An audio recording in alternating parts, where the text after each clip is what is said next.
ኢየሱስ ክርስቶስ ትላንትናም ዛሬ ለዘላለም ሕያው ነው ይላል ዕብራውያን ጻፊና ኢየሱስ ግን ሕያው ነው።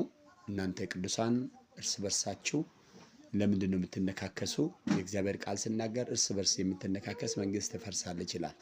ስለዚህ ዛሬ እርስ በርሳችሁ አንዱ አንዱን ጻድቅ መስሎ አንዱ አንዱን የሚሳደበው አንዱ አንዱን ደግሞ ረገመ ብሎ የሚረግመው ይሄ ዘመን ግን ምን አይነት ዘመን ነው? ወንድሞቼ እስቲ ቆም ብለን እናስብ። የሚቀጥለው ብዙ ስለ ነቢያት፣ ስለ ሐዋርያት፣ ስለ ፓስተሮች ብዙ ነገር አወራለሁ። ለራሱ ሳይጸዳ ሌላውን ለማጽዳት የምትሞክሩ ሁላችሁም መጀመሪያ ራሳችሁን እንድታጸዱ በዚች ቪዲዮ ላይ እመክራችኋለሁ። ራስን ካጸዳ በኋላ ሌላው ማጽዳት ትችላለህ። ራስን ሳታጸዳ ግን ሌላውን አጸዳለሁ ብለህ አትሞክር። እግዚአብሔር አምላክ እናንተንም እንግዲህ እኔንም ሌሎችንም ይቀይረን።